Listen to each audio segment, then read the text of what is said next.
क्या आपने कभी सोचा है कि बैरागी एक उपनाम नहीं, एक योद्धा परंपरा है।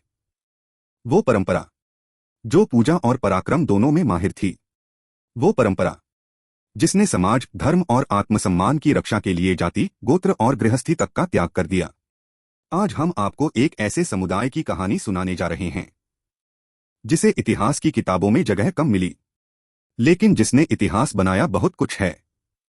ये कहानी शुरू होती है 13वीं और 14वीं शताब्दी से, जब भारत में मंदिरों पर और संतों पर बार बार हमले होने लगे।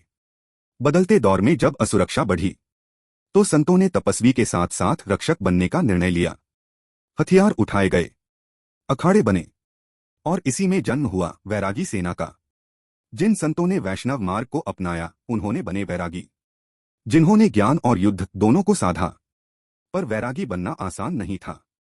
घर परिवार, जाति, गोत्र सब कुछ त्यागना पड़ता था। एक तरह का प्रतीकात्मक पिंडदान होता था, ताकि वो गृहस्थ जीवन को पीछे छोड़कर तपस्वी योद्धा बन सकें।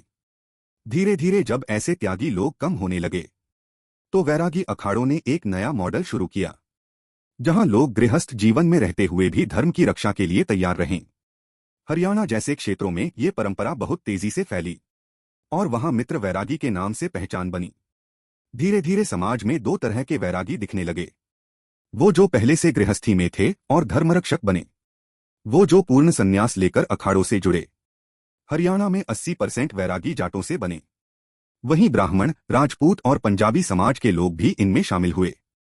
उनके संप्रदाय के आधार पर उनके गोट तय किए गए। निर्मोही, मालधारी, वृत्त, निर्माण जैसे नामों से।